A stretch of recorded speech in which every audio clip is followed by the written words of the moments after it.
आज की कहानी का शीर्षक है ईमानदारी का फल। एक गांव में एक गरीब किसान रहता था। वह बहुत ही ईमानदार और मेहनती था। वह अपने छोटे से खेत में काम करता और बहुत ही खुश रहता था। पूरे गांव में किसान की ईमानदारी के बहुत ही चर्चे थे। उसका एक दोस्त गांव के राजा के यहाँ सिपाही का काम करता था। एक बार राजा ने अपने दरबार में एक ऐलान किया कि बगीचे में काम करने वाला एक अच्छा सा कारीगर चाहिए जो उसके बगीचे के पेड़ पौधों और फूलों का ध्यान रख सके। राजा का ऐलान सुनकर किसान के दोस्त ने सोचा, यही मौका है किसान और से मित्रता निभाने का। मैं उसे यहाँ बगीचे में काम पर भी लगवा दूंगा, उसका और मेरा साथ भी बना रहेगा और किसान का भला भी हो जाएगा।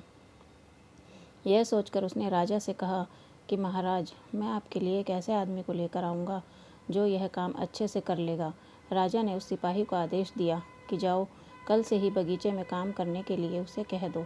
उसी वक्त वह सिपाही अपने दोस्त किसान के पास गया और उसे सारी बात बताई। किसान ने भी काम करने के लिए खुशी खुशी हाँ कर दी। अगले ही दिन सिपाही किसान को लेकर राजा के सामने गया। राजा ने उस किसान को बगीचे की पूरी देखभाल का काम सौंप दिया। राजा ने कहा, अगर तुम पूरी ईमानदारी के साथ काम करोगे तो मैं तुम्हें 50 सोने की मुद्राएं हर महीने दूंगा। किसान खुशी खुशी बगीचे में काम करने के लिए तैयार हो गया और बगीचे में बहुत दिल लगाकर काम करने लगा। कुछ ही दिन में किसान ने बगीचे को बहुत सुंदर व हरा भरा बना दिया। राजा को उसका काम बहुत पसंद आया। एक दिन किसान को बगीचे में खुदाई करते हुए ज़मीन के नीचे कुछ महसूस हुआ। उसने खुदाई की तो देखा वहाँ नीचे एक बड़ी सी संदूक थी। किसान ने वह संदूक बाहर निकाल कर खोला और देखा तो वह सोने और चांदी से भरी हुई थी। यह देखकर किसान बहुत खुश हुआ और अपनी ईमानदारी दिखाते हुए राजा के पास पहुंचा। राजा किसान की ईमानदारी देखकर बहुत खुश हुआ और उसके साथ वहां गया जहां किसान ने खजाना निकाला था। राजा ने देखा तो कहा, यह खजाना तो हमारे पुरखों का है, हम कई वर्षों से इसे खोज रहे थे।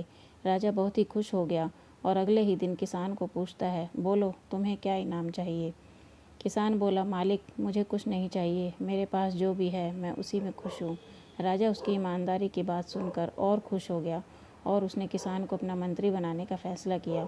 किसान ने राजा की बात मान ली और मंत्री बन गया। दोस्तों, अगर आपको यह कहानी पसंद आई हो तो please like and subscribe my channel शिक्षा बाई स्टोरी। शेयर ज़रूर करें। धन्यवाद।